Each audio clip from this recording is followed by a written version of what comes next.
Hello, and welcome to my channel War Chronicle. It's me. Let's kick off our journey through time.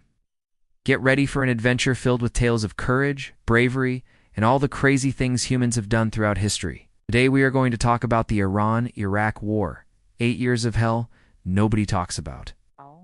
This conflict was one of the most brutal and deadliest conflicts of the late 20th century.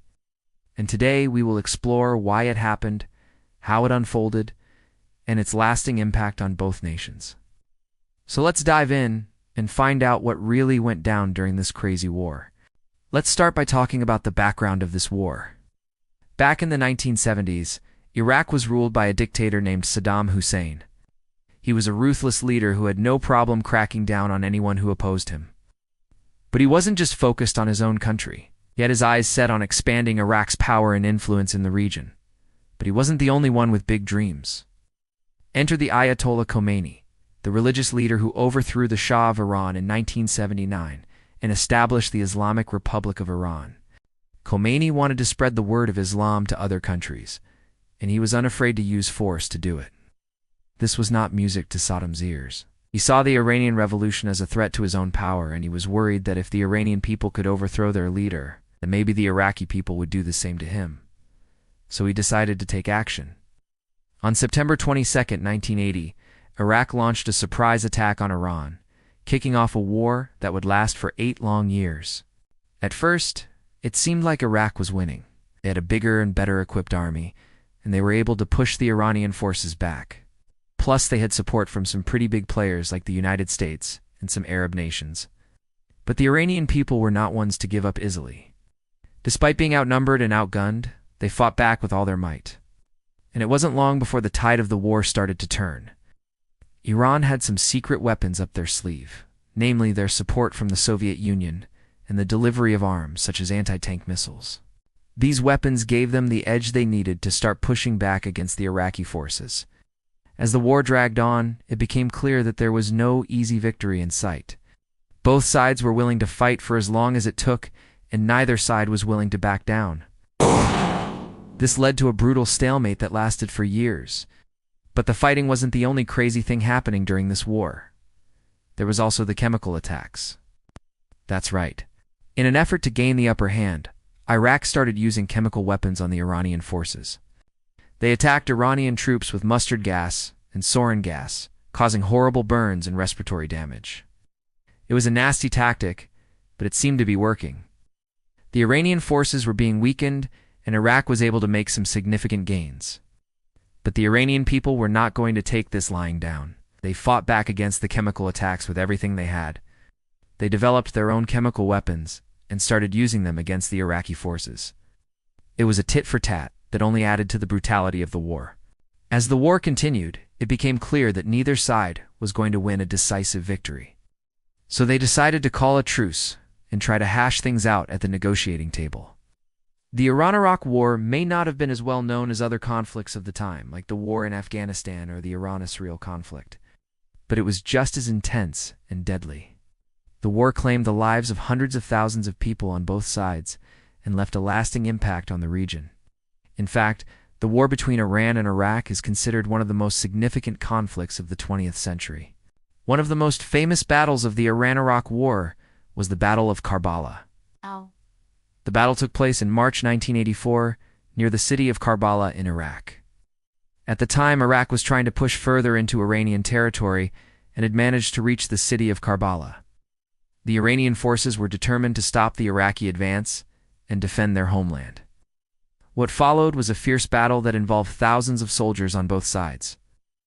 The Iraqi forces were better equipped and had air support, but the Iranian forces were more numerous and had the support of the Iranian people.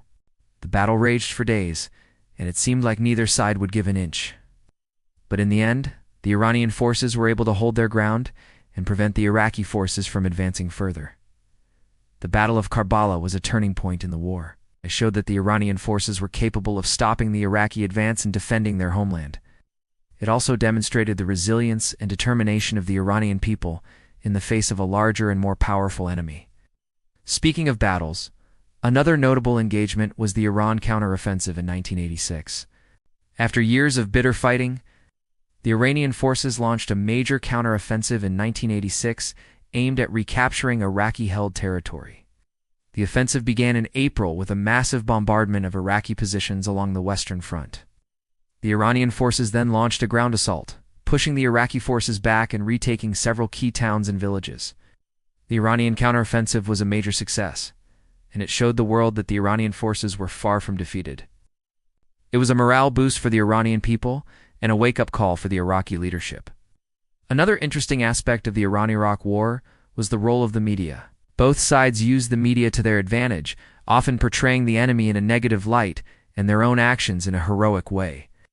The Iranian government, for example, portrayed the war as a religious duty and called on the Iranian people to support the war effort.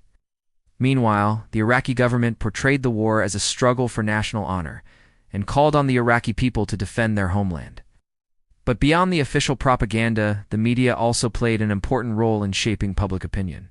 For example, Western media outlets often focused on the brutality of the conflict and the human cost of the war, while Arab media outlets often focused on the political aspects of the conflict and the struggle between two regional powers. Ultimately, the Iran-Iraq War was a complex and multifaceted conflict that had a profound impact on both countries and the region as a whole. The war was a result of a number of factors, including the rise of Islamic fundamentalism, the struggle for regional power, and the legacy of the former Shah of Iran. The war was marked by brutal battles, chemical attacks, and a heavy human toll, but it also had a significant impact on the course of history in the region and beyond.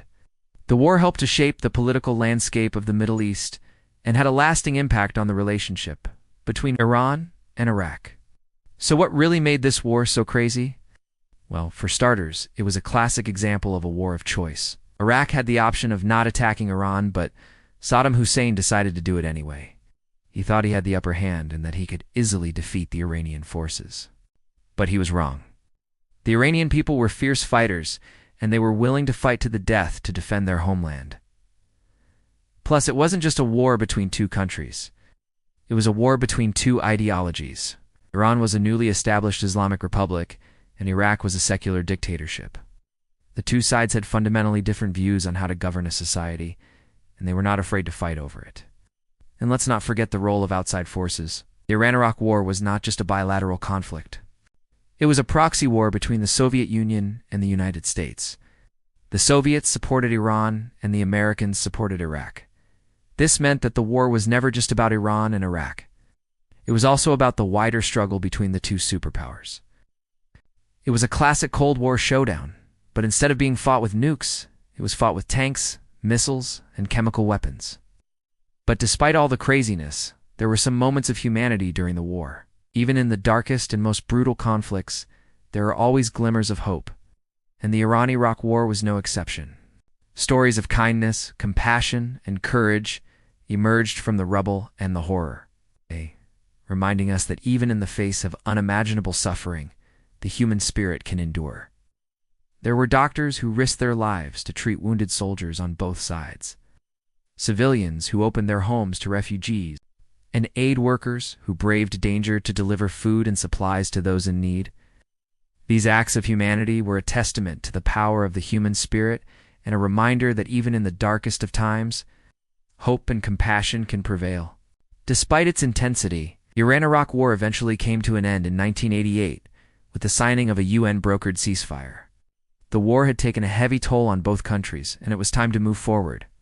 But the legacy of the war continues to be felt today. The conflict had a profound impact on the political, social, and economic landscape of both Iran and Iraq, and the scars of war still remain. However, it is important to remember that the Iran-Iraq War was not just a conflict between two countries. It was a conflict between two ideologies, between two ways of life. It was a clash of civilizations that had been brewing for centuries. Ultimately, it was a tragedy that should never have happened. Well, that wraps up our journey through time today. Hope you enjoyed learning about one of the most intense and deadly conflicts of the late 20th century. If you did, don't forget to hit that like button and subscribe for more thrilling historical tales. Thanks for joining us on this adventure through time.